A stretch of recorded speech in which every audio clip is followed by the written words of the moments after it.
Parce que oh, ce n'est pas, il n'y a pas un pays qui est statique démographiquement. C'est-à-dire que la population change raté. Bateau Basala qui a relevé en 2016, place Mboka en 2016, il y a eu changement. C'est-à-dire qu'il y a des gens qui étaient là, qui sont morts. Il y a des gens qui vivaient là, qui sont partis ailleurs. Il y a des gens qui ne vivaient pas là, qui sont venus là-bas. Donc, tu vois ce qu'on appelle la tournure de la population a changé peut-être à 25%, ce qui est beaucoup compte tenu de la population du Congo. Donc, en réalité, il y a des temps à Rolme Salma et aussi réalité à l'autre. Bon, imaginez que Babylone à Rolma est traîné jusqu'à aujourd'hui. Déjà, à Rolma, il y a des Amabé. Les données de l'enrôlement sont corrompues. On ne peut plus utiliser ces données-là. Parce que la majorité des bateaux au Bazar qui enrôlés, ils ne sont plus dans les endroits où ils étaient enrôlés. Donc, dans un mot, il n'y aura pas des élections. Non, ça qui toquait dans l'élection, et qu'on s'appelle pas l'élection à Miniato. Nous, tout ça, en 2006, en 2011. Et ça, la petite amour, parce que d'abord, toujours pas ma faute, enrôlement les Amabé, ça c'est un. Deuxièmement, au Tuni Makambo, il y a calendrier. Calendrier électoral national dans le bac à monter. Calendrier électoral, les Amabé, parce que d'abord, le calendrier électoral ne sera pas respecté. Ça, c'est le numéro 1. Ça, c'est le point numéro 1 du calendrier électoral ne va pas être respecté. Point numéro 1, il y a l'implémentation d'un système à base de données d'ici au mois de février. Ça devait commencer au mois de novembre. Tine au mois de février. Et bandité, et vous savez, m'a pété. Bon, ça, pour ça, la base de données, dans le baki, tant qu'on enrôlé à qui bateau. Ils ont enrôlé dans les postes. Bah, donné, on a besoin, on a 2006, en 2011, on a expliqué qui. Bah, tiens, on a ba clé USB. Si vous avez clé USB, ils allaient dans la poche de bateau. Ils ont un bateau. Mais par là, on a Congo Mobimba. Bon, si vous imaginez, nous avons un Congo, si vous avez un pied à Garabiso, nous avons un ordinateur, nous avons un donné Moussou, nous avons utilisé la clé honnête. Nous avons un clé. Si vous avez un bateau bon, ici, vous utilisez un mot. Tu peux péter, ceux qui t'ont souffert, vous avez un problème là, à TKP clé, vous avez besoin de clé. Mon combat de données quoi il y a un nanga au ben na batuba na ba clé nyo so ba pesa ce qui est amené on a été na losenga ndeko nanga à sa la conférence de presse a démenti ma comme nazolo ba bon si ba clé on a les quoi ne ba tia on se on a kata base de données tant ba tia on a kata base de données biométrie ne va nous fonctionner tant ba rola qui batu biométrie fonctionnalité dans un système na bango si vous avez un bateau, vous avez une clé dans la base de données, des biométries et bandits sikoyo qui fonctionnent. Et vous avez la sikoyo qui est qui, non, n'a s'enregistré qui deux fois. Ou on attend monsieur bateau parce que va enregistrer qui va koufa, va monsieur ba kenda, sikoyo sauter la sikoyo n'a s'enregistré qui deux fois. Processus si on a seulement et qu'on soit 3 mois. Pas les ebimisabo va s'enregistrer qui deux fois. Mais nazali n'a pas doute mingi a capacité à assister moi ne ça là ngo. Ndé na talini na bango non la limite au salango donc ba ko bimselu yo mo babino ezali OK o mo ba ndene bo sala ko ditité bo vérifier raté bo ba ndene ba ko ndo zo pesa ba nouvelle ba ko daté ezali OK mais ce qui yango salemi ta ma au salema wala au salema 3 mois à partir ya ma base de données donc na calendrier na bango il va bloquer on est au salema le mois de juin mais toi il y a un retard. Ton en retard. Retard oyo et ko bendele ko na ubisu koyo et salema na novembre ou bien en décembre. Donc élection aux amboulo. Donc élection aux amboulo pour tout clôturer monsieur na sauver papa Jean. Donc comme la émission na biso mais na linga on va bande ko na biso ba journaliste au bazan Europe ba benga so journaliste internet entre guillemets ba intellectuel ba savant. Tout meka tout zali kambo oyo en cœur. Makamula Congo, c'est makamula biso surtout. Tout le monde a des réseaux sociaux, ma niveau surtout. Enfin que Moga na biso et que des bosses. Papa, j'aime le pas non. Bon, to mega mini. Hollandais qui toujours ça la sukoyo. Et moi on est aux ala le 16. Est-ce que le 16 n'est au sal manengo là? To le bien noté parce que ba contrainte mususu, to ça va Mike mais et vous avez prolongation. Attends, il y a beaucoup de kaka. Match nyoso. Prolongation des alaka. Donc, vous avez la prolongation mon coussé, mais bandeko, ne nazo sabino. Na ki koyate na liboso la bino la bino ke et ko salema parce qu'il y a l'IP crédibilité dans mon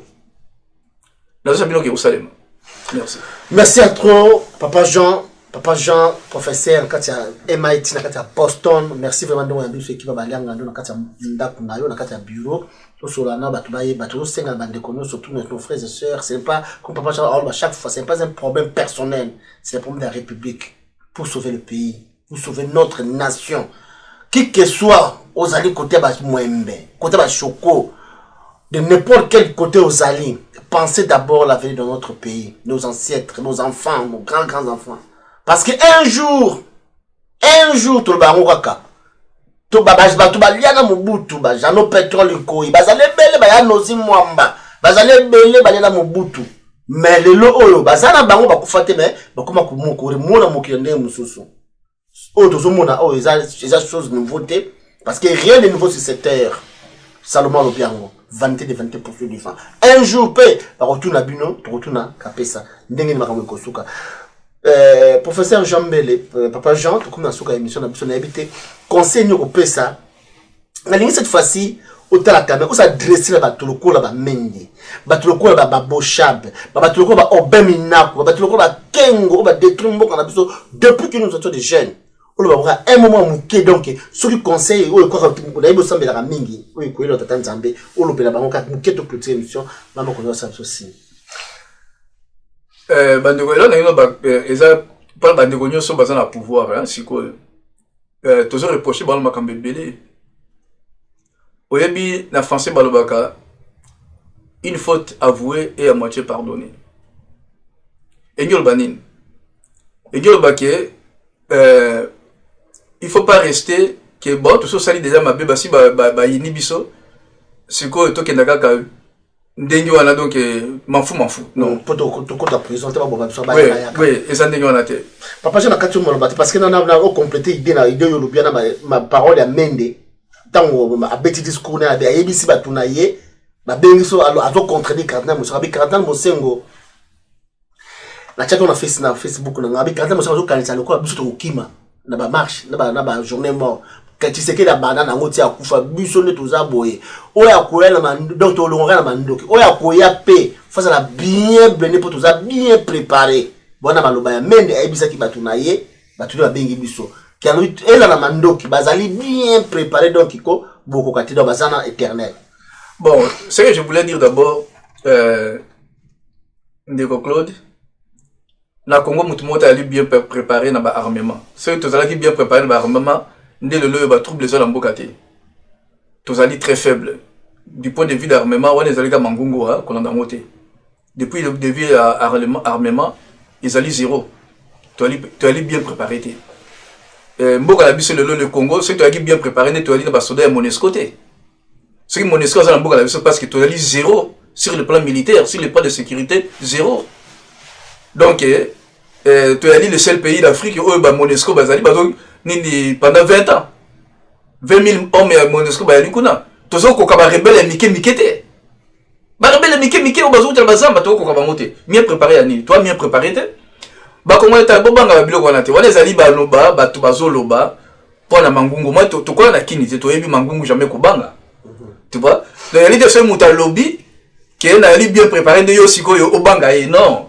Et ça ndenge onate na beta lisolo na jour moko que ba petit mo do kalenga le na na classe mais jour na décidé na bité lelo et tumbezali et tumbesala maki banda la pe babanga omoni là na ba 10 ans 12 ans donc omoni ba biloko ba toazo loba biso to neti ba biso ba to kola na kin to ebike bangungu ezala nango ba mende ne bazo ba ba to kinite ba bangungu ezala nango to tia ba mangungu ba kobanga na bango toto la dangote parce que na yela na ba congolais que Congo le loyoko ba ba te que biso to ali fort to mutu monta que baza fort na minduki ezate parce que to na Monesco baza wana to ba mbila na biso ce qui le lo ba te peuple la tele bazo kima et mo ezate donc to banga minduki te to banga te que baza la minduki bazali beauté et puis ba langage mususu ezali ba langage na kati ya mboka ba autorité ya mboka ba ko utiliser ngote.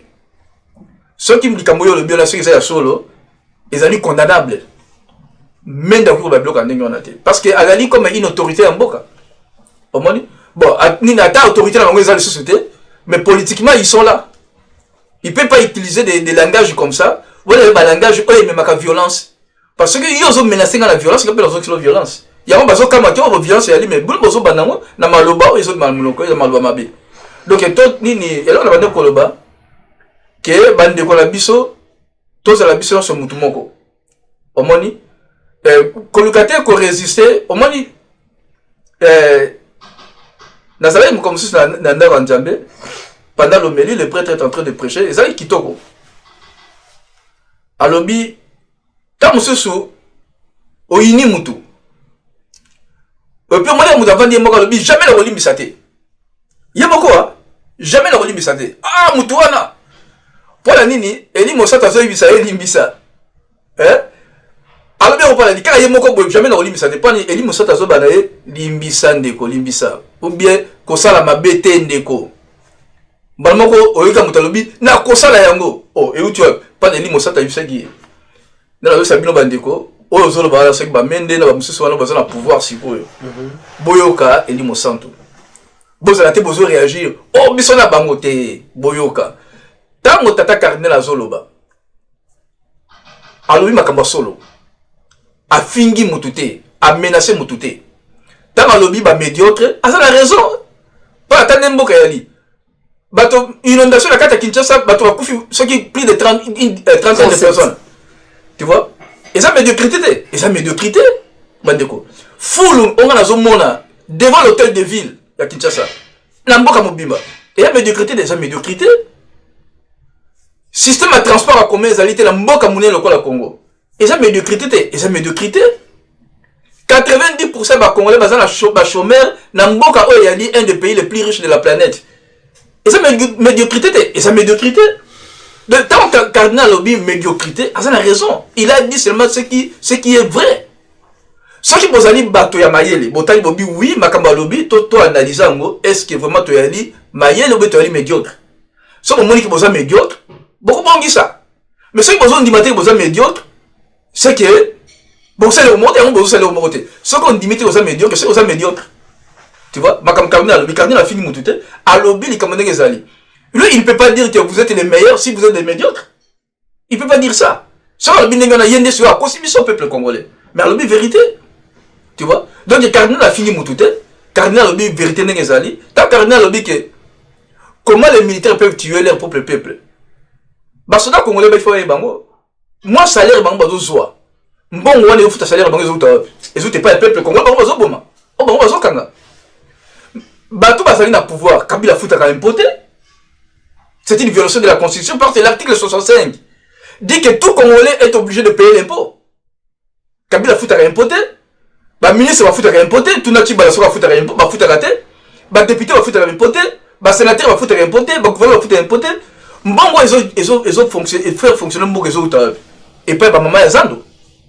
Et puis, le peuple est à balabala. Oh, ils ont été moi libre, il faut foutre à taxi. Ils ont voyager dans l'aéroport. On doit foutre un pot. Bon, si quand bateau va foutre un pot, vous utilisez un bon bango moko, pas bon bango, bon beta bango, bon salon mabi. Bon cardinal bango te. Et ça Moussala est cardinal, et ça Moussala cardinal a dit le prophète. Ba prophète ba ndeko le bango la tango, ce que tangi Bible au tala ne ba prophète ba ndeko le bana dans l'Ancien Testament. Jésus, il est venu, il a parlé de ça. Jésus a condamné les pouvoirs de ce monde. Il a condamné le pouvoir de ce monde. De quel pouvoir? Les pouvoirs qui oppriment. Jésus a condamné ça. N'habite ceux qui bateau bazo comme Ndjambe, bazo bango, na cadre ni na habité. Ou bien bakote la maï caribé la rose quoi, ne bazo na cadre on na habité. Tu vois? Donc et là le makamno so cardinal lobby, ezali na cadre ya rang na ye étant que cardinal. Et la cadre makamno c'est église catholique lobby, ezali la cadre ya philosophie église. Et comment la cadre la Bible? Ce sont bien quoi t'as la Bible, comment la cadre la Bible? Tant que Jésus a lobby, ce que Salim Mabé n'a un de ses plus petits. Il serait mieux pour toi, même Mayoko, même la carte qui est Kango Singala Kingo, na ni bazindisa na mai. Jésus a le bien go. Et yo le banin. Et yo le baké na cadre ya vie na biso. Mais c'est une peine de mort sur le plan spirituel. Donc au Salim Mabé na bateau, na bana na bana basi, na peuple, ce sont les plus petits. Oh Jésus Benga, la moko ya pembeni na ngai, un de mes plus petits. Bangwana. Boyo sali bango mabe, Jésus alobi fo baboko na mai, baboma yo. Wona li Yesu Christ oto sambela. Muta lobi yango. Bongo sikoyo yo muto, tango babanga nzambe balobi yango, yo lobi ote afingi biso. Wana yali durcissement ya motema. Oyebi ko durcissement motema, ndena lobaki yango nete so na yebisaki nani. Ezali le début de la déchéance. C'est muto au moto ndo bango sikoyo bien ya soloko. Ayebaki liwana yo, moni makambo nde osala. Yango yo, nde makambo osala sikoyo. Ok, merci à tout professeur. Merci à tout Maman Mokonzi. Merci à tout qui vous m'a ngando ba mebebi sotina postona. Merci à tout. To kuta na bala semana professeur Jean Bélé. Papa Jean Bélé, on a bien professeur, papa Jean Bélé savant la République démocratique du Congo, Martin Fabien Bengaki. Merci à tout vraiment, merci et tout le monde embrasse. Merci Mengi, merci de Claude. Merci. Ciao. Bonjour. Batata ba maman, ba de pense que le Congo et ça a bien Claude Moutima, émission Baliangando. Ndeto barake Baliangando, OK Mobimba, Baliangando c'est état d'esprit. Baliangando ils allaient représenter la Congo Flash, pas Denzel Kinshasa, Congo Locuto et pas MK, Congo la lobby et pas JPS, dans lesquels les médias, et pas John Image TV. Na Congo ya Sika, oyo le la commune partenaire na biso ba partenaire oyo tout balinga batanga ba kubo na bangote. Bo partager émission Baliangando ils allaient émission oyo za ko lukela bien information décider là de gauche à droite. Alors Naza Awa, donc je suis bien précisément à MIT, professeur Jean-Jacques Mbele, Azam doit représenter sous soutien Boyebi très bien. Parce que nous avons un katia mboka. Na rolbara Baliangando, première de 1960, de 1960, première république, ils ont dirigé na bat Obino Boyebi, donc on a autodidacte parce que nous sommes Baliangando tout le temps la combo na nyamanango. Ils ont autodidacte. Deuxième république, tu vois comme on a dictateur, maréchal dictateur, c'était un des autodidactes. Troisième république, tu vois comme on a Laurent Désiré Kabila, un autodidacte. Et après quatrième, troisième république, on va continuer dans na Hippolyte Kanambe, on a sali volé 0 service à tangité. Azali entouré ba microbe, ba monde ba choco. Mais on a notre proposé, tu l'as dit, mais 4e république, la République démocratique du Congo, aux Alandengé. Tu l'as dit 4e, parce que tu as préparé 4e république. Après la microbe, nous allons passer à la 4e république. Comment sera notre 4e république? Ce sont des gens très intelligents, je peux pour ne pas dire des savants, des grands professeurs. Papa Jean Bélé, il est là. Et nous sommes venus ici afin qu'ils puissent nous dire qu'est-ce qu'il y a, qu'est-ce qui ne va pas, et la situation de la République démocratisée du Congo, dans tout son ensemble, par rapport à ses idées, à ses pensées, pour notre pays, l'avenir de notre pays d'ici quelques années. Est-ce qu'il y aura des dirigeants intelligents, des dirigeants, de grands professeurs de l'université? Il y aura des savants dans notre pays qui peuvent diriger notre pays dans l'avenir.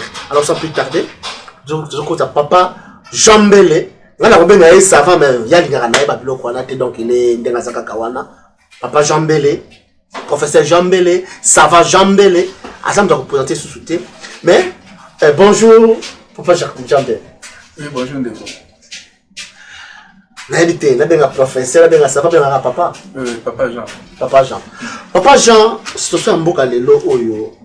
N'habitez aussi pas comme peine à Congo, mais tout d'abord. Situation générale de la République démocratique du Congo depuis que ma votaki administration parce qu'après c'est na carte votaki 10 millions de personnes à votaki. Situation générale il y a l'homme quoi dans la République démocratisée du Congo au représentant de Ndengeni. Merci beaucoup Ndeko. La pesi d'abord mbote na bande konyoso oyo bazola na biso et puis bonne année. Na ngala nindi nazonga mwa muke na introduction au sali pendant koloba ke pendant ko diriger mboka tous on a besoin d'un bateau basali basimbi ba fonction politique. Tous on a besoin d'un professeur. Tous on a besoin de ba savanté.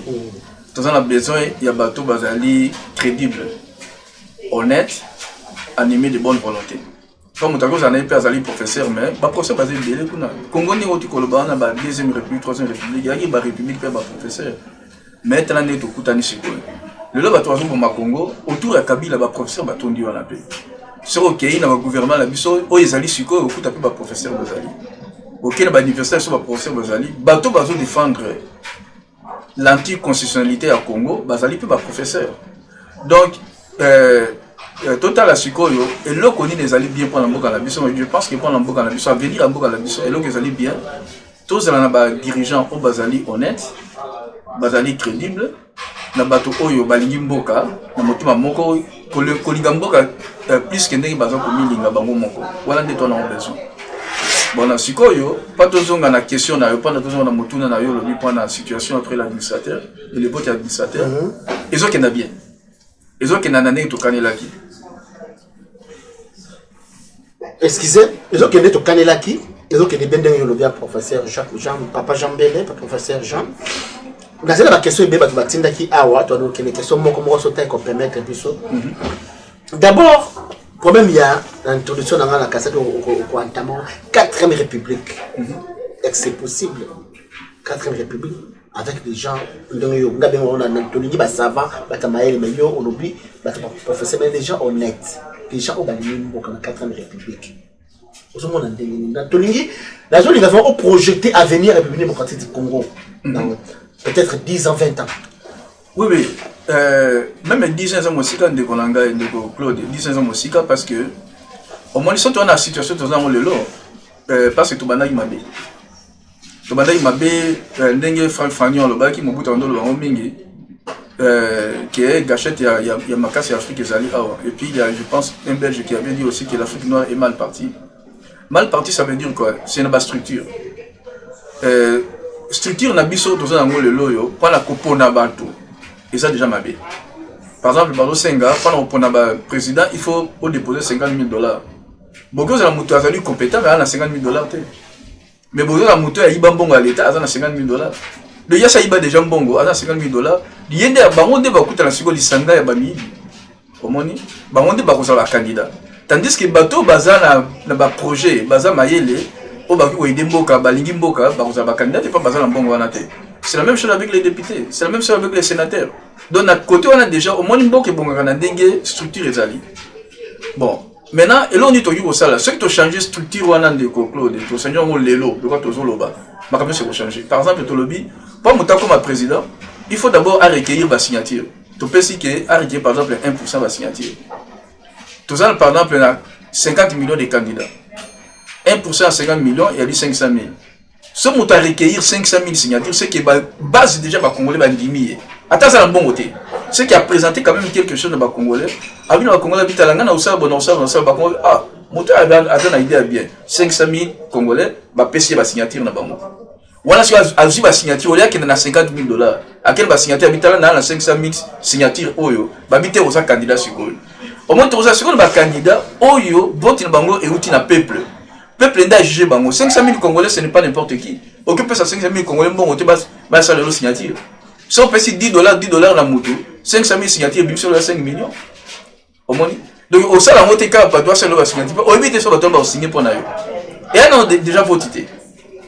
Au moins, donc si tu bannis Nenyoana, et ça à côté, il y a un candidat président, et ça à côté, il y a un candidat sénateur, député, gouverneur, et vous allez bien. Bon, tu as toujours pour le gouverneur. Le lot, il y a 95% de gouverneurs congolais sont illégaux. Ils sont élus comme gouverneur dans les Mabé. Parce que Nini, tu as fait la province, comme la 26 provinces, la province, il y a Sika, on n'a jamais assemblée provinciale. Tu es élu membre de l'assemblée provinciale, il y a la province Moussou, on est comme député de la province de Sika. On est gouverneur. Et ça, les magatés, dans le Moko. Et ça, c'est un soto. Il y a un monde, et comme si il y a un match, il y a une mafia. Donc, il y a un malonga, à côté de la bloc en Nigonate. Voilà, ils allaient se retrouver dans la bloc en Nigona. Il y a un monde qui est dirigé par des. Il y a une médiocrité. Au moins, c'est comme médiocre, pourquoi? Parce qu'on a maintenant les gens qui ne méritent pas. mais na ndenge ba mafia na bango na ndenge ba njunju na bango ba se retrouver na ba poste. Donc à venir na biso et ali bien, mais il faut ezali par hasard, il faut total ba structure ndenge nini to changer ba structure en mboka na biso d'abord pendant pour na bateau. Au moins na poste à président, na poste à sénateur bazala te que c'est la sénateur bali élu par les assemblées provinciales. Pas tout le monde qui ba sénateur mi bazali on ba corrompaki ou bazala élu. Ba gouverneur bazala te élu par les assemblées provinciales. Peuple ba moka pour na sénateur, peuple là pour na ba gouverneur. Ndenge peuple là pour na ba nini. Bon, so otali siko na ndenge ya base siko. Base ya mboka yali ba commune, na ba territoire. Na la pona ba la commune. La constitution zali que il faut ko pona ba bourgmestre. Mais ba bourgmestre bazali on a siko bazala qui élité. Bazala qui nommé. Il y a un moni mboka ezala mo boulou parce que toutes les structures à partir de la base eza bien té. Donc si tu changer en gros la base il vous bien. Et vous avez combien de temps de Claude? Ils ont tenté tant que ça la transition. Na 6 mois tu peux changer bilo nyonso na. Ko changer ka ba règle et puis ainsi. Merci à toi papa Jean Bélé Mongu. Jean Bélé Mongu na habité sur ça va combo ya équatorien na été tout le belango tout dans ma tribité parce que ils ont l'importance professeur Jean parce que les gens à te voir comme ça va critiquer yo parce que ba congolais il n'a ici ba respecter ba tout au ba travail na ba moins ba entourage na les politiques na ils peuvent te critiquer n'importe ils peuvent dire n'importe quoi sur quoi et c'est votre famille ils n'ont pas perdu rien parce qu'ils ont même commencé à injurier l'administrateur cardinal Mosemo oh plutôt voter mais avec comment on papa Jean oloba ki na bato o expliquer ki bato comprendre te idée wana ya ba administrateur il logiciel wana il paraîtrait que oza ba logiciel oza makambo ebele za problème ba nationalité et ça problème ko détecter que muto aza congolais n'est pas congolais idée wana d'abord et banda ki ndenge ba logiciel wana banda ki ndenge ni pour travailler oza na kata États-Unis oza kata MIT un grand professeur pourquoi on se lance ki kaka na makambo ya Congo d'abord pour ça baza kuna ozo lembo na Congo baza ko se soucier na ngote mais yo oza soucier ya Congo wana il vient de bataki d'abord ndenge ndeko moni bandeko belé ba congolais belé baza na souci ya Congo na sola bandeko musu na tonga ba bitozola la te pona makamba Congo ba musu baza na Congo ba musu bazali awa ba musu baza na poto bato bazola te na butu ndeko Claude souci wana ezanga ngamo kote eza bato belé baza na souci wana mais si on est là que ça lui on a total la seconde mutu na mutu na ndenge nini okiko aider na souci to ça na ngo panto résoudre makamba mboka na biso au moins on n'a jamais cessé d'être congolais. Donc il y a tant qu'il y a puis on est toujours congolais. Et tous allés à tous les toujours ba pondu, tous les toujours ba kwanga, ba fufu, ba nini, ba mbinjo, ba ngai. Donc on est toujours des congolais. Et puis tous on a kama Congo. Tout le monde a nouvelle mingawate, ba nouvelle tous on a ya Congo. Au moins le monter ma biso zali kuna parce que c'est là où se trouvent nos cœurs. Bon ba idée on a to bandaki yango justement totali mboka na biso au moins on a dû koloba sikoyo makambo ya mboka ndenge ba structure eza mabe yango na memi biso na ba situation to sana sikoyo soko tali bien na ndenge ya organisation tant to bandi transition en 2003 na yoki ki bato lobi oh to sala enrôlement ngala bi non ko banda na enrôlement te bossa na on bosso système d'identification nationale parce que bossa enrôlement to ko banda ko sala enrôlement à chaque cycle électoral to ko kokate to ko simba lisusu te voilà on a 2003 l'air to nazaki na 2003 na Congo na mois de juillet na kekuna na Congo j'ai dit aux gens tu vois na kutani na bato na kutani na ndeko moko atinga na contact bazwa na Congo hein ni pas la ka obebisa ni pas na ba kumba na bango atinga na contact na Jean-Pierre Bemba na kutani na bureau à Jean-Pierre Bemba ayebaki directeur ya cabinet Jean-Pierre Bemba na yebisi na bi monsieur le vice-président tala surtout sali biloko abina kino kutala na conseiller na ngai informatique tant na kekuna conseiller na pe donc azuye pas à comprendre ni makambote alors na kutani na ndeko musa meminga na kutala na Valentin Senga na wazala ki vice-président de la sécurité publique na kutani na bango na expliquer na kutani pe na Théophile Bemba na expliquer na bitala bandeko ce qui to kei kaka na enrôlement pamba et vous savez mon boulot to bana ko identifier nano ba congolais qui est congolais parce que le mboka nyonso ils ont fonctionné tous un système d'identification nationale na bien même biso na Congo boye biango tous ala une carte d'identité même moi na muka une carte d'identité avant tous la carte d'identité tous ala na Angola il y a vert wana tous ala qui tous ala na ba numéro il y a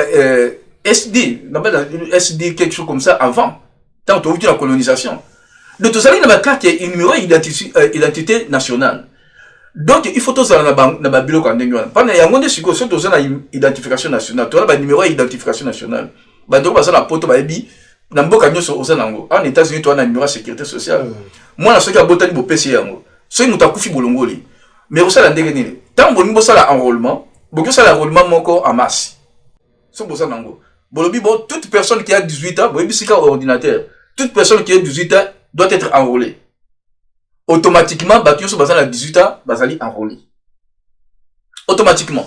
Et comme ça, la coûte atteint 1 heure du temps, tout le monde est enrôlé. Parce que, bah, données, et ça devient la base de données. Ne te expliquer qu'on a 2003. Tout ça, tout ça, on est en été. Ce boké, balamoko, na enrôlement, ne bon, ça là, et au tient mon boulot. Mais le problème, c'est là qu'on est acquis. Le problème, c'est là qu'on est une compagnie moko belge. Donc, le propriétaire de la compagnie est d'origine iranienne, mais il est belge. Aïe na système na yé donc il y a qui ba technologie moko ya C moyen à ça la enrôlement et réalité et identification réalité alors bité tout ça la kaka enrôlement pas il y a linga zo bon alors mais quoi aïe na couple na bato bazala ki wana ba tout continue na système enrôlement il y a un moment enrôlement na et check biso mo boulot d'abord bazala système à biométrie et ça faut biométrie ça biométrie à soloté on va passer ça biso na 2003 il y a un des saladies qui on parlait des doublons na 2003 déjà. On a arrêté 160 000, presque 200 000 Congolais. Bazari va doubler. Et qui le coûte. Pour l'année, il n'y a pas de système de bangon les alaki. N'est-ce pas ce que Bakei va rouler, bateau, pembeni, bazu va donner, va réverser la base de données. Alors, les va réverser et ça, il va duplicata. Tant que ça, il va duplicata, il dit, que mouton a s'enrouler 2 fois. Alors que mouton a s'enrouler 2 fois. Au moins, on a dit comme le monsieur Tozaki Nango. En 2003. En 2003, nous avons eu le surplus de gens qui s'étaient enrôlés. Et il y a un Bengaki Bango, doublon. Au moins, faute, il y a logiciel. Tant que mon faute, il y a logiciel, on va s'aligner. Bon, pendant qu'on corrige, on va bien une compagnie en Russie. La même compagnie. On va bien ça l'audit, on va bien la même compagnie. On va bien tout ça là. La même compagnie est, bah ça l'audit. Tant que ni va corriger. Tant que va corriger, bah mon gars, système, on va bien ça doublon. Maintenant, il faut tout le canin pour éliminer le doublon. Basali, au te en anglais, overwrite. C'est-à-dire que, n'a été en français, c'est comme on se dit. Donc, ceux qui, comme on est là, qui t'appellent, par exemple, Jean Bélé. Ceux qui, Jean Bélé, moussoussou, a mis comme ici après, yo, et l'ongoli, yo. Jean Bélé, il bosse. Rejeté. T'es rejeté, et l'ongoli est annulé, yo. Pas, y'a cause, on a Jean Bélé, mis, balé, la carte système, t. Ok. Au moins, pas, l'inga, éliminer, corriger, ma caméra doublon, créer un autre problème. Moi, en 2011, il y a un moment, congolais mingi, à la carte d'électeur, mais tant qu'on a bureau de vote comme exaté. Pour l'année, comme on essaie le voir déjà. Et le il parle de ça, la comme on est et remplacé. Et ça, il y a la comboté. Date de naissance, c'est payé. Sauf que vous allez batomi balé. Vous avez la date de naissance, c'est moko. Tant que vous avez moutami balé. Bâtier date de naissance, par exemple, il y a la botama le 23 décembre. Sauf que vous avez moutoumousou, à botama le 23 décembre. Mbala moko. Oya yo bosso et longwe. Tant muto na ça il y a la carte électeur parce que bazo sa carte électeur na ba bureau na ba centre ya enrôlement. Allez la carte électeur na. Mais ya baraté que comme ça le mois on a liste kala. Tant OK na siko mukola vote ba tozo luka comme on ngiza puis comme ezate. O ese le mois na liste. Pour la nini et ça là qui overwrite, c'est-à-dire que comme on des autres qui overdose. Et longole yango. Donc moi ba système on ande et check son boulot. Ceux qui ça là qui identification en 2003, tu as un problème en la tête.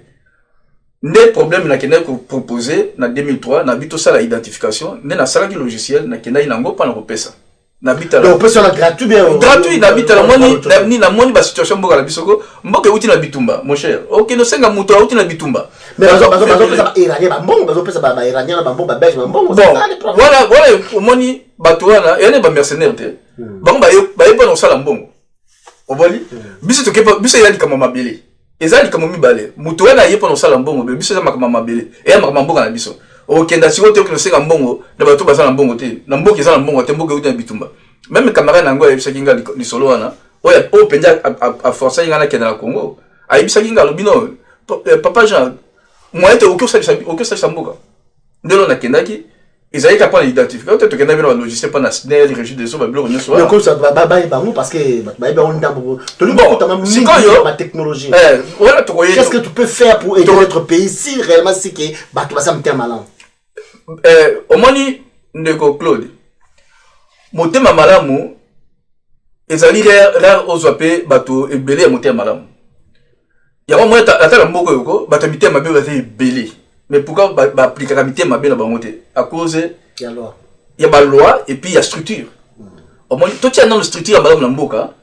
À ta bateau ma belle Zali, bako kendate au délai à structure. Ce que tu as structure à Malamou, tu vas garder fou. Ce que tu as en côté, à ta bateau à Malamou, bako peut miter ma belle. Au moins, il faut que Luka, tout le temps, nous structure ni tous en besoin de tirer en boka. Et là, nous avons basiko, au moins, on a basiko, ok, batota mususu, bako finganga bonaboy. Bande ko to longolango na cadre personnel. Tout le monde na cadre et ba émotion. Tout le monde na cadre et ba sentiment. Et ça pour cannabis. Ngai na zala jamais candidat na Congo. Au moins, je ne fais pas partie d'un parti politique au Congo. Je n'ai pas de courant politique au Congo parce que je vis aux États-Unis. Même aux États-Unis, je suis indépendant, je ne suis pas démocrate ou républicain. Donc, il y a qui parle de la permis immunité. Ce n'est pas ce qu'on a Congo, il y a un intérêt en cannabis. Tout le monde a un sentiment, total, qu'est-ce qui est bien pour nous. Tant que nous au moins les bateaux bazala qui na Mobutu, il y a que le comme la situation nous bazala le lob mingi na katina bango. Bien bazo se pela nango le lob, bo bazo se pela nango sikoyo. Bo ebite lobby et ça ndenge nini. Papa to bazala libanda, so ibango ba yiba kutika obinu botika bandu ko sala lango pe et ko zala pe contre bino. Au moins total la sikoyo à venir na biso ezali nini. Là on ezali bien pour la mboka na biso. To boy to tika na to réfléchir vraiment très bien. Ya moni ekoyede biso. Dès lors, on a un bon, si on est ton temps, tu sali en haut, et si on est en 2003, tu zones sur la 2012, tant on a comme Premier ministre, dans un année, il y a les qui n'ont pas eu motema à Washington, a eu bien un couloutu. Na eu bien ma tata Zak, ni camarades Moninga Nanga, est-ce que le bureau qu'on a, est-ce que tu peux ça a été? Parce que le quoi, il y a les jeunes, ils allaient payer, n'a pas idée, un peu de vision, au PSA. Évidemment, il y a mon les qui sont au Congo, présenté dans Matata, bien directeur cabinet Matata Kuta, il aux États-Unis. Solo il y a une émission à Nanion. Parce que il faut bailler baquer. Tout ça, on te parle d'opportunisme. Non. Tu vas dire que tu vas aider Mboka. Matata y est, tu as l'accès au système, tu dit Miango. Tu as dit Nango, Matata pas se peli Nango.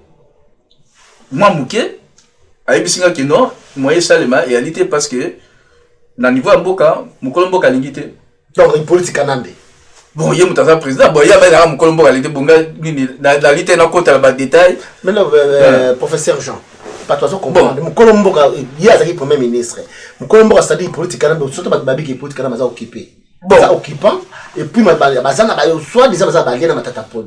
Donc il y a besoin pour Mboka parce que il arrive même avec politique là appeler les gens que moi je travaille pour mon pays, j'ai fait quelque chose de mon pays. Mais tant que juste ça va tout que non, matata pas que il politique là mbeu avec Joseph Kabila alingi makambo na te. Comment prouver que cet homme doit soutenir kaka que non azo Mboka. Vous mais là. Ouais, au moins le problème est aliona. Au bien au Congo justement tu vois ma structure. Est-ce que le premier ministre a un pouvoir? Il n'a pas un pouvoir. Parce que d'abord lui il n'a pas été élu. Il va nommer, Mouta a nommé, il peut révoquer. Après ça, même ceux qui vont dire, ok, il faut démissionner dans le Parlement, mais il y a Mouta là, il va démissionner ou démissionner. Au moins, bon. Et là, tout ça, on a commencé, Moussa là, ils allaient peut-être, nous toujours construire, tout ce qu'on va là, à la poste politique, à l'ingé phase là, d'abord, ben, Michel était à la poste politique. Bon, l'habitude, on a justifié, il y a Matata. Mais là, on a une l'obésanie. Et on a une l'obésanie que volonté politique, ils allaient quitter parce qu'ils ont expliqué que Matata bien. Dans le monde, ils ont makambo ya vote. Ils ont makambo ya commission électorale. Ils ont makambo ya administration. Carte d'identification nationale, numéro d'identification nationale, ils ont le ministère intérieur. Ils ont le premier ministre. Donc, tant que ministre premier ministre, ils ont le ministre intérieur. Bon, total, ils ont bloqué en gros. Bon, pour nous, on a conseil des ministres. Total, on a bloqué en gros. Là, qui n'a pas à Washington, là, qui n'a pas à Moissi. A sali 2 mois na Congo pour la qualité pour les Cambouani Salema. Au moins, voilà, toi, en 2012. Bon, tant que tu commences en 2012, tout le monde dit que le Camango est simbité, tant qu'on a un déco Eliezer, on a vu ce qui est Makambo, tout ça, les réacteurs nucléaires dans le Canada, tout ça. C'est là qu'il y a une période où on a alliance, on a dit, moi, tu profiter, peut-être aider Pemboka, on a bien Moussou. Mais nous sommes là, si matin, ni tout cela, on a déco Eliezer. Tant qu'on a Zongi, les qui ont Zongi, et ça qui veut un projet qui est à niveau logiciel pour le système de transport. Papa Jean-Mécan a expliqué sur ma nucléaire, ma réacteur nucléaire. Ouais, tu as besoin de l'ango. Tu as besoin de l'ango, la monnaie, pas l'ango, tu as besoin de ton bâtiment, tu vas comprendre, tu as besoin d'administrateur, mais tu as besoin de technologie. Ni au lieu de contribuer à Mboka, tu vas contribuer parce que, tout va se toujours contre.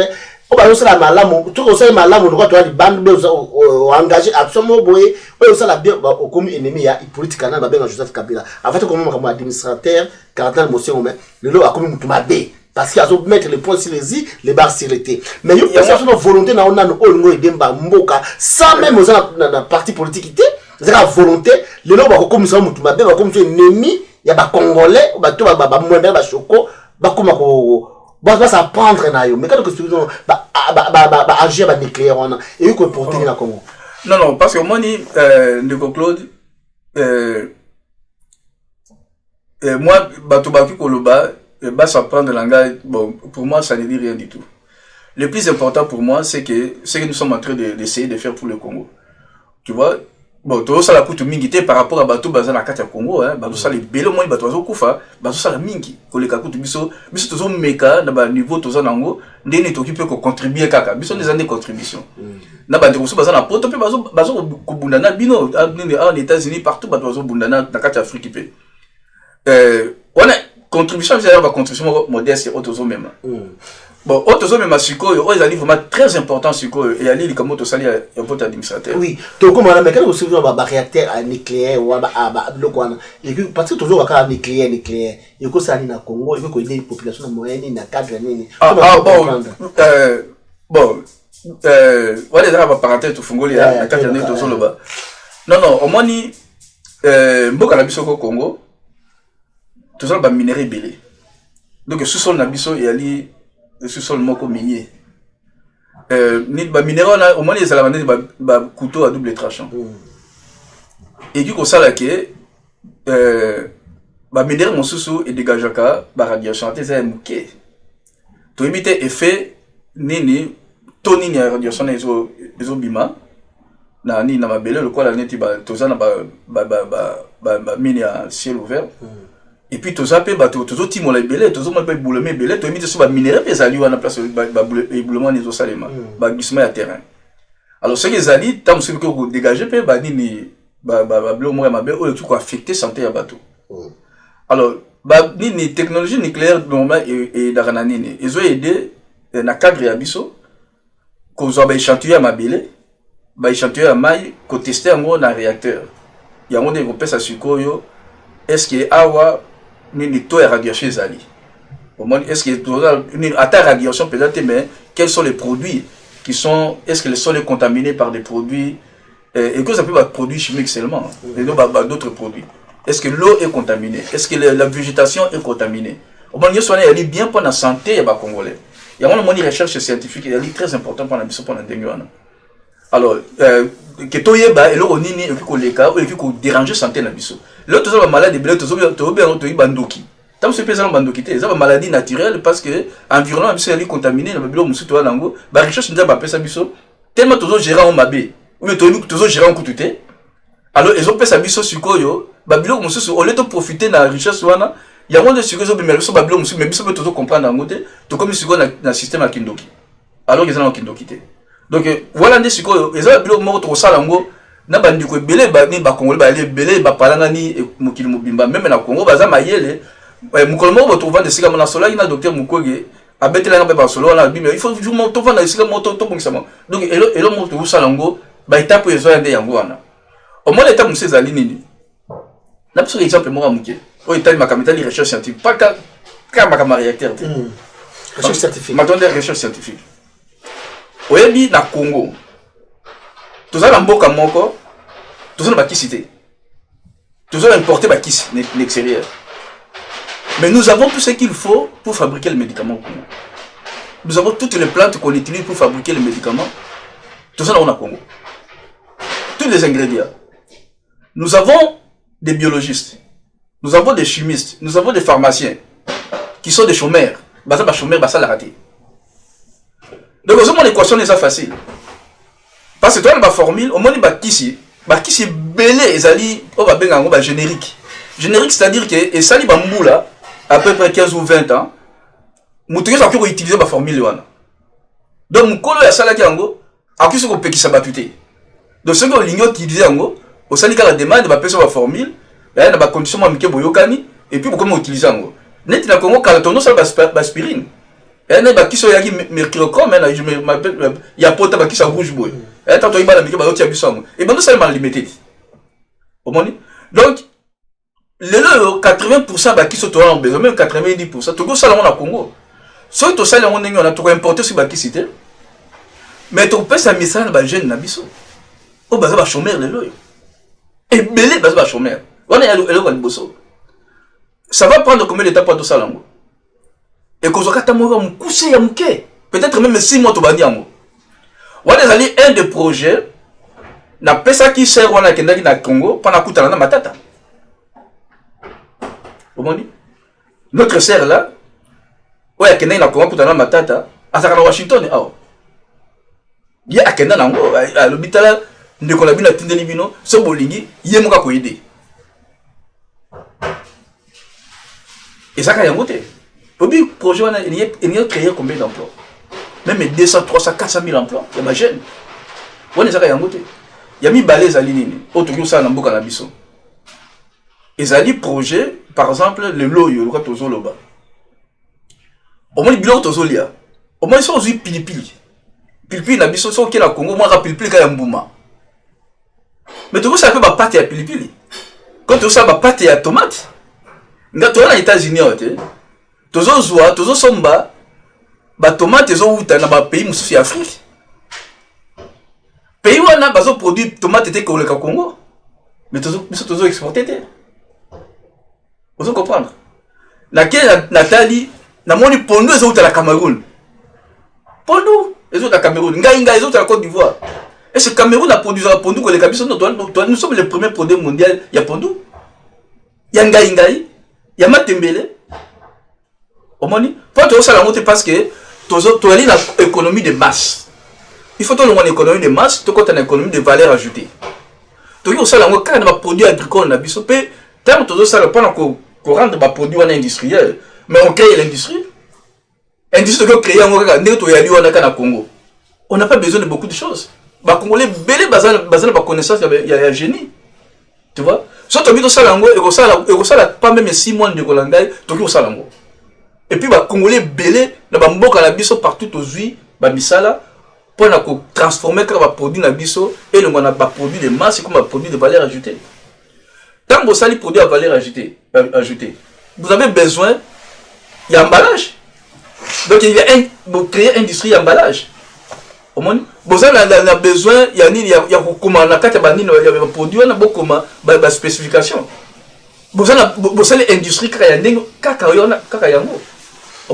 Là, tu as une poubelle et belé dans le Congo. Et puis, la poubelle est recyclable. On peut recycler ça. Si tu recycles, on peut te produire énergie dans Yango. Et puis, il y a alimenter ville à Kinshasa. Mais parce que tu as tellement assez. Tu vois, le cardinal a une médiocrité. Tu as dit tellement, on vit vraiment dans une gestion médiocre qu'on ne peut même pas penser à ça. Transition, au temps où le cardinal a une médiocrité, pas aïe transition et zoya. Aïe bien mot. Transition et zoya, net transition et qu'on a une médiocrité, et qu'on s'en a bien autour de la psychologie. Parlons maintenant Papa Jean Yajambele. Parlons maintenant des transitions. Peuple congolais, ça qu'on s'est retrouvé. Tu votais avec cardinal aussi, on est dans chaque émission parce que je participais aussi. Tu votais avec Washington, Maman Dey, Nokingila, tout le monde a dit que tu votais avec cardinal aussi, on a Docteur Mokwengi. On a nous maintenant, tout comme ce qu'on wapi, la projet wana. Tout que non malembe nous avons matin. Tout comme ce qu'on wapi expliquer Batounan parce que les campagnes on dit à administrateur parce que tout le monde le quoi la cardinal aussi on déjà a lati déjà nous avons déjà qui a administrateur. Est-ce que au courant qu'il y a qui élu. Nandenge sikoyo, expliquer biso pena marche au ndenge salemi. Nandenge ba comme ça prendre le carnet de son comme homme à battre. À ça n'a jeté. Je dois te faire 3 questions sur qui au boss pour rappeler yo, mais on me ka répondre biso non. Via carnet de son tout le monde comme nandenge danger ke ba. Bon, oyebi via carnet Mosengo, ça a toujours été en danger. Ils ont carnet Mosengo te, oyebi que tous les cardinaux qui sont passés au Congo, même Malula vit toujours en danger. Pourquoi? Parce que ce sont des gens qui défendent la vérité. On doit défendre la vérité. On doit défendre le peuple contre la dictature. Mais papa, j'ai la vérité. On va mener des ordres. Dans le Congo, l'Église catholique n'a rien fait dans notre pays. C'est aller à tout le pays et Mende qui le dit que papa, ils n'ont rien fait. Ils ont caché des terroristes dans les églises. C'est Mende qui le dit. Mais Mende, je ne vais pas répondre à Mende parce que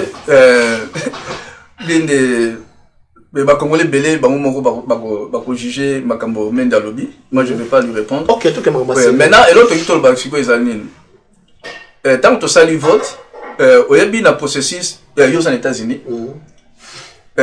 Tango on a élu Donald Trump, c'était le 6 novembre. À côté qui n'a fonction quand? Le 20 janvier. Le 20 janvier, oui. Après 3 mois à peu près. Pourquoi? Parce que il y a toujours des processus des préparations, beaucoup de choses qui se fait après l'élection et avec l'installation. La Congo, selon notre loi électorale, le président est élu le 26 novembre, il entre en fonction le 19 décembre. Donc, ils allaient presque 1 mois aussi. Au moment où il y a élection, au moment où il y a vote, là, au moment où il y a entré en service. Ça, c'est dans les cas normaux. Dans les cas où tu as l'élection, dans le normal. Mais l'élection tosali ezali ce qu'on appelle l'imperium.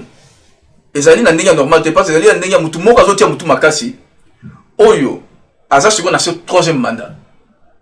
Omoni azotia mutu makasi ali kolongwa te a violer constitution nanko a violer ba corps basalaki nanko ndeto ye siko na processus de oui bon siko to na processus moko ya kolongola ye. Bon omoni ni na ndenge wana déjà la processus normale et reçoit déjà au moins 1 mois pour la président Azalaki élu à côté de la fonction. Et là tu vois c'est un Congolais parce que tam c'est bossa niango que ils ont raté du jour au lendemain. Il y a toujours un temps et le temps va bien avoir le temps et la préparation. Dans le régime normal et ça le maka 1 mois et pas la mission au Congo. Les États-Unis ils ont eu 3 mois comme il n'y a aucun pays au monde où le président va nommer, va élire le lobby à côté, Moussa continue en fonction, c'est le marathé. Ils ont raté des gens. Bon. La constitution n'a pas combien. Tant que la constitution va lobby, le président reste en fonction jusqu'à l'installation du nouveau président. C'est cette période-là. C'est-à-dire que tant qu'on va nommer président à Sika, va élire président à Sika, il y a aussi qu'on a fonction, qui est dans Oyo, Azala qui élit à côté. Tant que donc, et sa période de 26 novembre au 19 décembre. Voilà, la constitution, la biso et komami, la loi électorale, la biso et komami. Bon, l'année, tu as qui vote. Au moins, vote, tu as yango, biso, tu as dans ma structure, tu as dit, dans bon côté, pendant ça, la vote, ma coquille, oyo, gouvernement, tu as dit, tu as vote, la biso à 2 temps. À 2 temps, ça veut dire quoi? Ça veut dire que, tu as dit vote, tout ça, d'abord le 26 novembre, la date qui était prévue. Et puis tout ça, le 3 décembre. Maintenant, tout ça, le 3 décembre. Maintenant, pour la tous les résultats, ils doivent plus ou moins attendre. Parce que les résultats, il faut que na Congo, et puis ils vont voter online. Alors, voter online, et puis, Tolingi, les résultats, ils sont crédibles. N'est-ce tout ça qui logiciel, na limbo qui logiciel, on a, et il y a dit, système d'identification. Bande ko bazo tinda ba photo na bango o bazo voter online, c'est la majorité des gens qui ont voté online. Ba photo na bango yé na base de données sont vérifiées. Ceux qui ont voté qui déjà ilongo lio.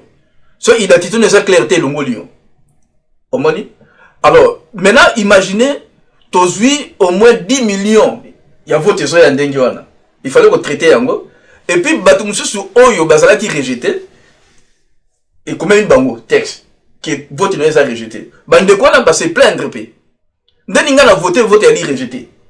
Au moins tous la staff pendant mon été, il y a belete pour le répondre pe bande ko nyoso wana. To bengi bande ko biso na bosto zinga ba email les ali to bibo répondre batou. Mais les ali toujours mon boulot parce que il met les autres sur pendant le col à maille. Mais il faut qu'on satisfaire tous les Congolais.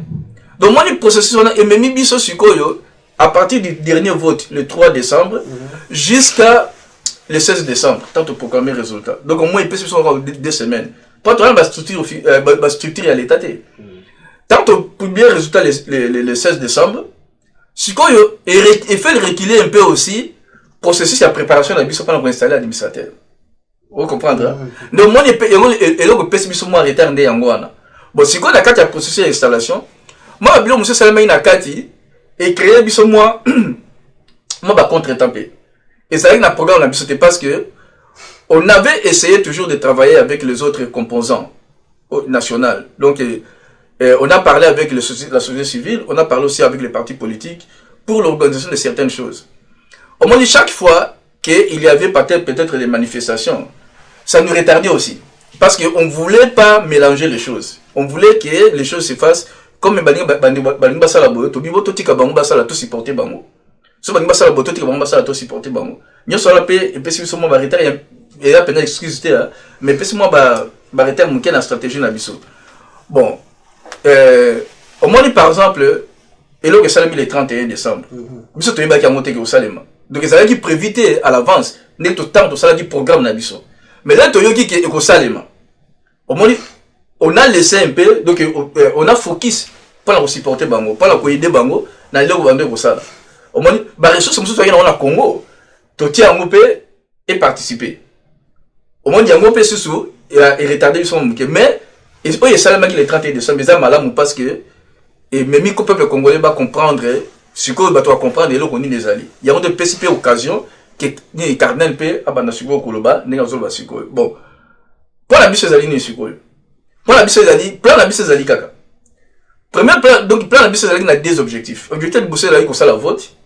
Pourquoi on ça la vote? Qu'on ça la vote, parce que, ton ingénieur, ceux qui te longoli, Kabila, vide éthique dans la tête en boca. Au moins. Donc, il fallait, les alliés qui vraiment très très bien analyser comme ça. Parce que, vide éthique, tu veux maintenant dans pouvoir. Mutu soube ya libanda ko ya zui pouvoir ou bien bato tozo ba occupant tozo ba occupant ba occupant ba zui pouvoir mais ndé siko garantie na biso zala ki tozo na liboso na bato sir bazali wana o ba congolais belé bandimi bango bandimi mais c'est bango bandimi kada ngo sema bandimi na le thème que ba dit parce que jusqu'à présent tozo na déclaration de directeur moko ngité kada ngo tozo na ba action déjà ni no moni problème ezali wana ndeko Claude. Situation est un peu compliquée pour la sécurité à bateau. Tant on vote Salami, na solo na cardinal Mosengo. Moi personnellement, na bien papa cardinal, voilà, vote Salami qui yo bien administrateur. Allez bien go. Alba il a dit que mais ndeko Jean na boyi babloko na za kuna te non. Abi ay vote de Salami dans nayo que Salami na bien. Il y a un administrateur. Bon, docteur Mokwen. National n'a pas.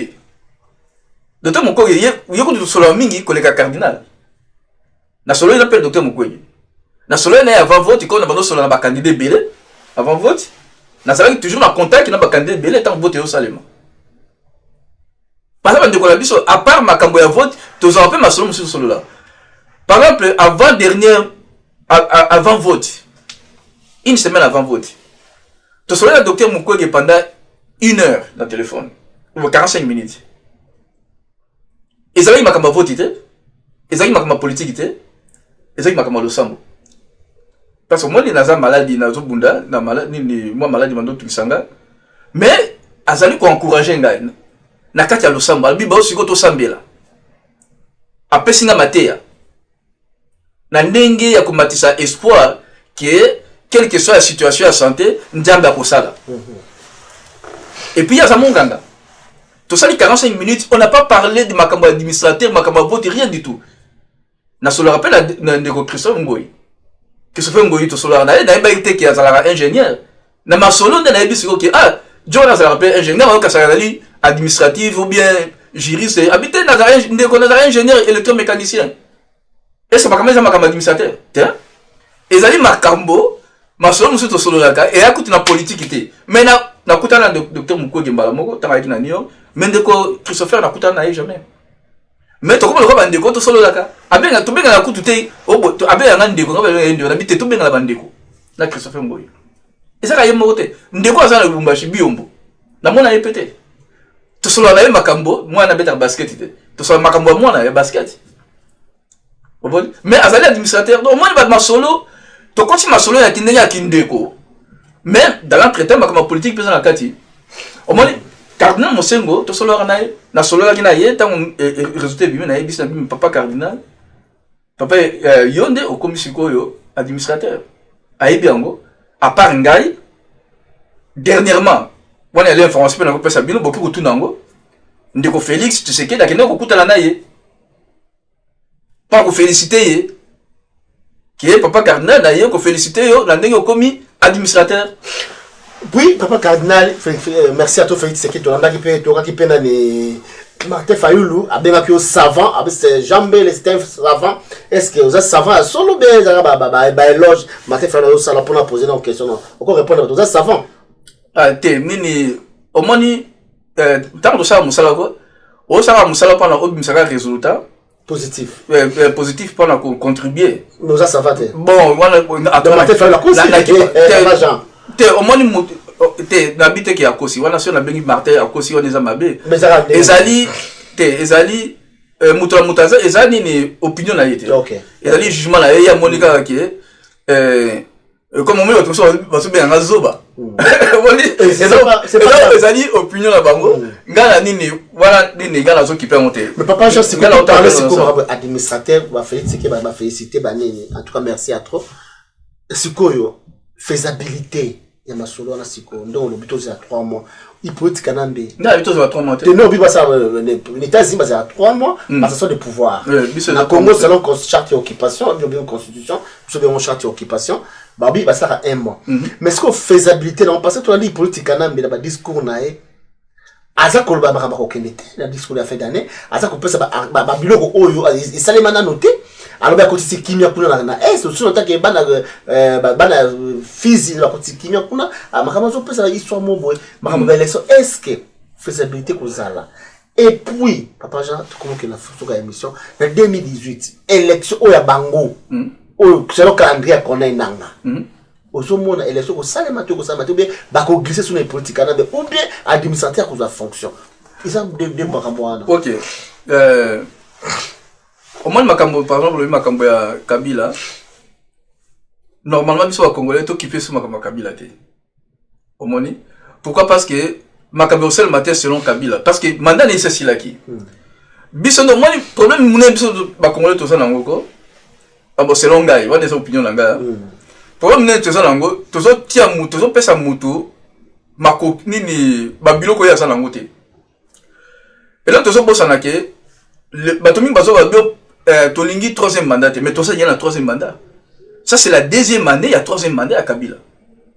Tout ça qui dit bah. Tout ça c'est quoi il y a 2e mandat, il y a 2e année, il y a 3e mandat à Kabila. Ah ça dit déjà année mobimba, il y a mandat na ya sika, azo bana 2e année. Au moins tala bato azo c'est kabiso. Bazo c'est kabiso oui mais au peuple ndenge nini. Bazo c'est kabiso. Même si Kabila a Kabiso. Bon, si tu connais ok, Kabila a déclaré qu'à Sali Makambo, écoutez, Obama est président des États-Unis. Dans l'histoire des États-Unis, c'est le 12e meilleur président de l'histoire des États-Unis. Mais tant que dernier mandat n'est pas accueilli, soit il mandat est total raté que au salaire qui m'a ou au salaire qui m'a bien, soit mandat est ok. Mais puis, ça Congolais, mon problème c'est moi. Oh, azo bongisa. Oh, azo salabo. Non. Makama mande zali ndenge wana tendeko. Makama mande yali ke mandano esili ato zalaki santu. So mandano esili okay. Omoni, ndenge mo ketambola yango wana. Na ndenge biso zo kenda siko na mentalité na biso ba congolais. Biso ne tozo kotisa makambo nyoso wana. Na tala ke mission moko bondeka bi atinelinga mission wana. Na talibo na moni ba discussion ya bato. O bazolo bazali ba intellectuel congolais. Ba journaliste. Il y a un journaliste qui a animé l'émission. Alors bien ça intellectuel mais aux autres la ti olobi mais toujours kenda wapi ya wana mola émission Eliezer yaki na chance là va to komi wapi ngazo toujours kenda wapi ndenge nini ata ozali flatteur mais aya mususu pe ezali ba limite nango ozo flatter ti obi non n'a comme appelé à niveau on a été pas comme la niveau moi ya kinyama ya bonyama omoni donc biso ba congolais siko na bani bato ba bomi Congo yo ba professeur na ba savant bato ba bomi Congo il a dit bato bazo kanisa ba savant na bo bazo kanisa ba professeur pas bango ndi bazo ya toujours ba raisonnement au moins to sali vote ko peuple congolais a été voté mais ba savant congolais bazo tout nanga question où est la légitimité ngana lobi ah bino pas besoin mayele ko mais besoin battre peuple a eu légitimité la yebi ke mboko eza yaye que hier qui ko voter il y a eu légitimité na ye mais bino besoin que n'a pas bino bolia ka bien bon melaka ti na tongo bolia ka na midi bolia na pourquoi bon tout ce qui vous reste c'est de regarder la légitimité na yebi si bande ko na bi bon que dans la constitution bon l'article 5 bah l'article 5 bah oui réformer au salma mais il faut bah loi ezala na bi pesa biso ba loi ngeza loi ote nini na toi la référence ba loi atena bi parce qu'ils athées on ne peut pas appliquer les lois qui n'existent pas biso to kei siko par défaut na quand même la constitution na tangel bon article 64 bah bien mais la linéa 2 l'article 64 le on peut pas renverser un gouvernement ou un pouvoir constitutionnel un pouvoir constitutionnel c'est le pouvoir qui est à l'intérieur de son mandat. Kabila n'est pas un pouvoir constitutionnel parce qu'il n'est plus à l'intérieur de son mandat. Donc on peut les renverser selon la constitution. La constitution lui sous oh mais constitutionnel le baki bonga la bi constitutionnel le baki boy. Que dans l'article 158. Bande ko bazola da biso que dans l'article 158. Votre seul article on est appliqué. 158 est le biboy. La Cour constitutionnelle est renouvelable chaque 3 ans. Ndeko Claude, est-ce que ça le ment? Non, tu n'avais ça le maté. Le coup, ça le maté, et Dieu va être constitutionnel et elle est anticonstitutionnel. Le mouton, elle dit, et le coup, elle est anticonstitutionnel et puis, il légiférait ma constitution. La carte de constitution va commis que le président de la Cour constitutionnelle, il y a la rotation à l'intérieur de la Cour constitutionnelle. Donc, le président qui est là aujourd'hui ne devrait plus être le président. Il devrait avoir déjà la rotation 3 ans déjà. Et ça le maté. Donc, c'est le mot que nous avons. La constitution est violée. Cette constitution est violée à 90%. Au moins, il y a une interdiction des marchés. La constitution va commis en gros. Au moins, il y a un téléphone. Il y a un mot de passe. La constitution, dans l'article 132, va commis en gros. Va lobby le droit de préserver la vie privée.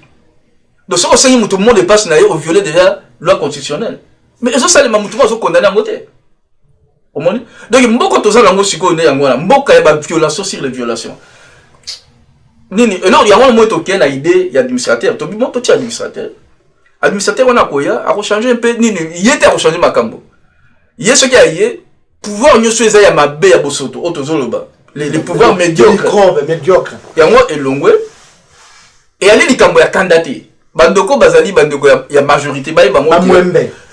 Bon, total, bon, c'est ça.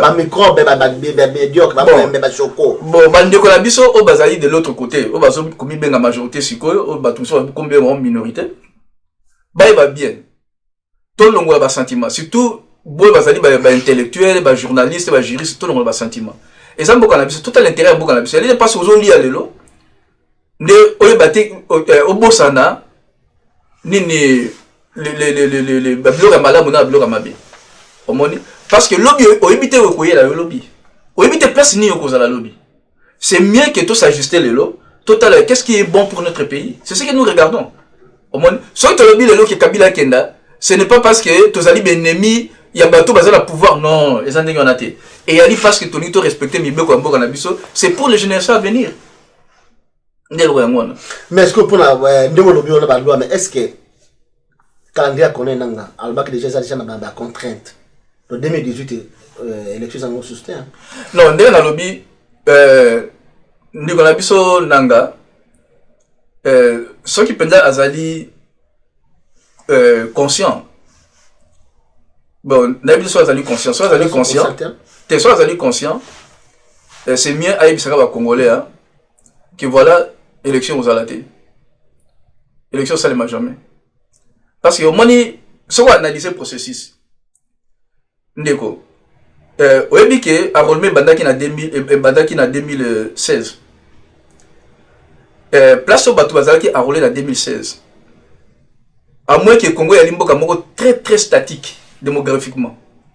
Place au bandaki ce n'est pas, il n'y a pas un pays qui est statique démographiquement.